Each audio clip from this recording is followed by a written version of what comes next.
ঢাকা ১২ আসনে মনোনয়ন পুনর্বিবেচনার দাবিতে বিক্ষোভ মিছিল করেছে শেরেবাংলা নগর, তেজগাঁও শিল্পাঞ্চল ও হাতিরঝিল থানা বিএনপির নেতাকর্মীরা।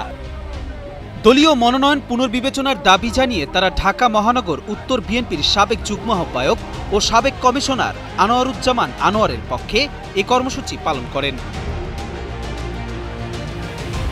শনিবার দুপুরে পান্থপথ সিগন্যাল থেকে বিক্ষোভ মিছিলটি শুরু হয়।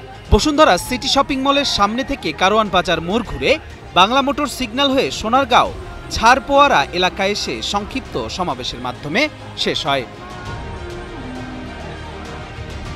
মিছিল শেষে অনুষ্ঠিত সমাবেশে বক্তব্য দেন শেরেবাংলা নগর থানার সিনিয়র যুগ্ম আহ্বায়ক তোফায়েল আহমেদ, যুগ্ম আহ্বায়ক আব্দুল কাদের নটুল, আজম তৌহিদ, আরিফুজ্জামান চপল, আসাদুজ্জামান আসাদ, কামাল সরকার শাহিন।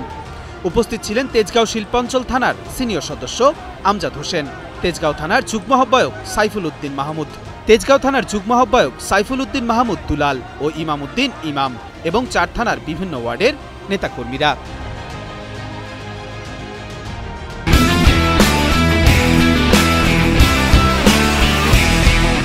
এ সময় বক্তারা বলেন, আনোয়ারুজ্জামান আনোয়ার বিএনপির মাঠের পরীক্ষিত সংগঠক, যিনি দীর্ঘ ৩ দশক ধরে দলীয় কর্মকাণ্ডে সক্রিয় ভূমিকা রেখে আসছেন। তার জনপ্রিয়তা এই এলাকার মানুষের প্রত্যাশার প্রতিফলন।